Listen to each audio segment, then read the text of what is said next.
How to Break Free from Mental Fallacies, Part 1. Siefing. Those who focus on the outcome of life are the most unfortunate, while those who enjoy the present are the most carefree.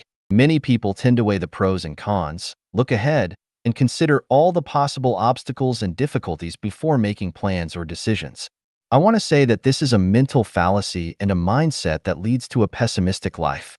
For example, if a couple planning to get married knows that they will divorce 10 years later, they might choose not to get married at all, and even if they do get married, their days will not be as sweet. On the other hand, if they are unaware of the future divorce, they can experience a period of sweetness and enjoy a wonderful time during their love and marriage. Suppose Life Changyuan had informed all the Changyuan Celestials before creating the second home that no matter how many communities we build, they will eventually be destroyed by the government. In that case, would Changyuan Celestials still have the enthusiasm and passion to create numerous communities? Would they still put meticulous effort into building beautiful and magnificent communities? Of course not. If the results were not revealed in advance, Changyuan Celestials would wholeheartedly and passionately create communities, even if they were eventually destroyed. What would be the significance in that? Now I ask, are there any Changyuan Celestials who regretted their decision to participate in the creation of communities? I speculate that there isn't a single one. Why is that? It's because we have experienced a way of life that 99% of humanity has never experienced during the process of creating communities.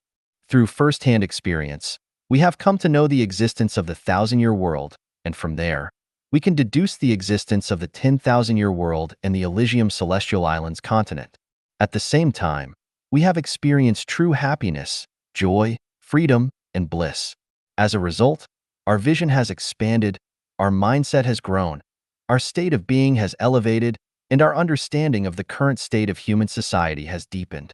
Most importantly, our consciousness has transformed from human consciousness to celestial consciousness. This is a leap in life, a transformation, and an adventure on the glorious journey of life. Therefore, I speculate that no Changyuan Celestial regrets immersing themselves in the life of creating communities. Therefore, we come to a thinking conclusion. Engage in life, engage in creation, but do not dwell on the difficulties that may arise during the process, and do not ponder over the outcome, because the outcome is within the process itself. If the process is beautiful, life will be more meaningful, and the result of life is bound to be beautiful. So, do not pursue the outcome of life, for the outcome of life is death. What we pursue is the result of life. When life is elevated, no matter how the process of life unfolds, it will be meaningful and valuable. Even if the government repeatedly destroys the communities we have built, we have already obtained what we were meant to obtain and will never regret it. Look at the historical figures. The outcomes of their lives are almost always unfortunate. Knowing that life can be unfortunate, yet people in the present still passionately strive, struggle, worry, suffer, laugh, and cry. This grand drama of life on the stage continues to play out without any novelty. Those who understand this truth live extraordinary, romantic, carefree lives, while those who do not understand this truth not only lead unfortunate lives, but also face even more unfortunate outcomes in life. This is called awakening, also known as enlightenment. How to Break Free from Mental Fallacies, Part 2. Siefing. Life shines in attachment, while life perishes in attachment. Merging life and life into one is a mental fallacy in life. Life is merely a brief moment in the journey of life, but the unfolding of this fleeting moment determines the scenery of the next journey. Due to the lack of understanding about the mysteries of life and time, people mistakenly take life as the entirety and ultimate meaning of life. Consequently, they perform tragic dramas on the stage of life. The material world is the manifestation of the non-material world, and life is but a manifestation of life. When people are captivated by the appearance of the material world and become attached to the pursuit of material wealth, status, and fame, they miss the opportunity to uplift life and, in turn, sow the seeds of negative consequences. When a fish freely roams in rivers, lakes, and seas and discovers delicious bait, it rushes up and swallows it in one gulp, losing its freedom and becoming a meal on the angler's chopping board. Similarly, when people relentlessly strive for material wealth, power, status, and honor, and eventually satisfy their desires, They are like fish that have swallowed the bait without realizing it, indulging in self-satisfaction. However, they have already become the meat on the devil's chopping board. Not to mention historical and foreign figures, let's take a look at the individuals in modern and contemporary China who have gained fame in the fields of wealth, power, and honor. Aren't they all fish that have swallowed the bait? Now, look at ordinary people. How many of them have been or are still madly devouring the bait like fish? To make one's life brilliant, one must be attached. Attached to making money, gaining power, achieving status, acquiring fame. One can also be attached to one's marriage and family, nation and country, political parties and religions, ideologies, truths, and ideals. As long as there is attachment, life can move towards brilliance. However, when one is attached to something or a certain belief, the flower of life withers, heading towards exhaustion and decline. Consider a couple deeply in love.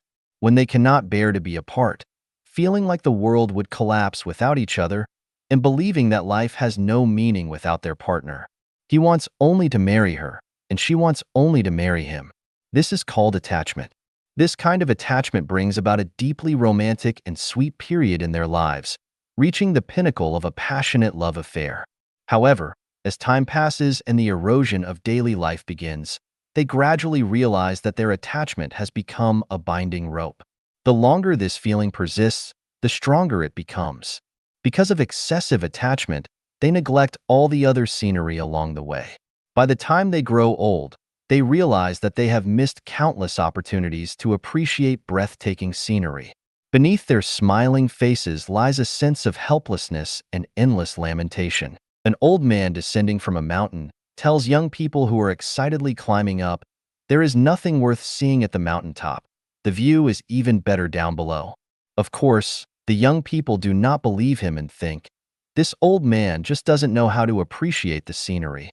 So, they keep climbing, eventually reaching the mountaintop, but also growing old. And what do they find? The old man was right all along. There really isn't anything worth seeing at the mountaintop. Consequently, one by one, these people who were once young and climbed mountains start descending. As they see the younger generation climbing with excitement, they tell them, "There is nothing worth seeing at the mountaintop. The view is even better down below." However, how could the young people believe the words of the old folks? Thus, this story of climbing the mountain continues to unfold from the distant past to the present and will continue into the distant future. In the end, we will discover that especially serious people will die due to their seriousness, and especially attached individuals will die due to their attachments. Nutritionists will die due to nutrition. Excessively clean people will die due to cleanliness. Those desperately seeking longevity will die prematurely in pursuit of longevity. Those who aspire for political power will die due to political power. Those pursuing wealth will die due to wealth. And those scheming to attain power will die due to power. The list goes on. So, where is the best path in life? Take things as they are, associate with others by following naturally come-and-go relations, act in accordance with one's intrinsic nature, and take advantage of opportunities as they arise. Let go of attachment. This is the best path in life, and it also aligns with the path of the sublimation of life. Breaking free from mental fallacies. Part 3. Xiefeng. Life is enriched through possession, while life withers through possession. When people travel by train, they buy a ticket, enter the station, board the train, travel for a distance, disembark, and exit the station. Simple and effortless. Rarely does a passenger want to buy and possess the train they are traveling on, nor do they wish to stay on the train indefinitely. Why don't passengers want to buy and possess the train? Because it is unnecessary, and ownership would become a burden. Likewise, people do not desire to possess commercial airplanes or large cruise ships because they are merely using them for one journey. Perhaps they will only use them once in a lifetime. So why invest time, energy, and money to own them?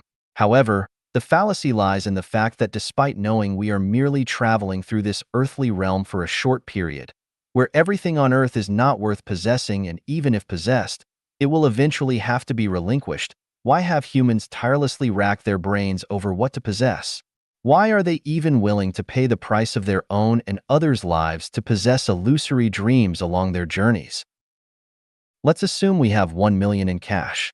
Is it better to use that 1 million to buy a house, or to temporarily rent someone else's house and use the remaining money for other purposes? For example, renting a house for 1 year with a rental payment of 20,000 yuan. Renting for 50 years would amount to 1 million yuan.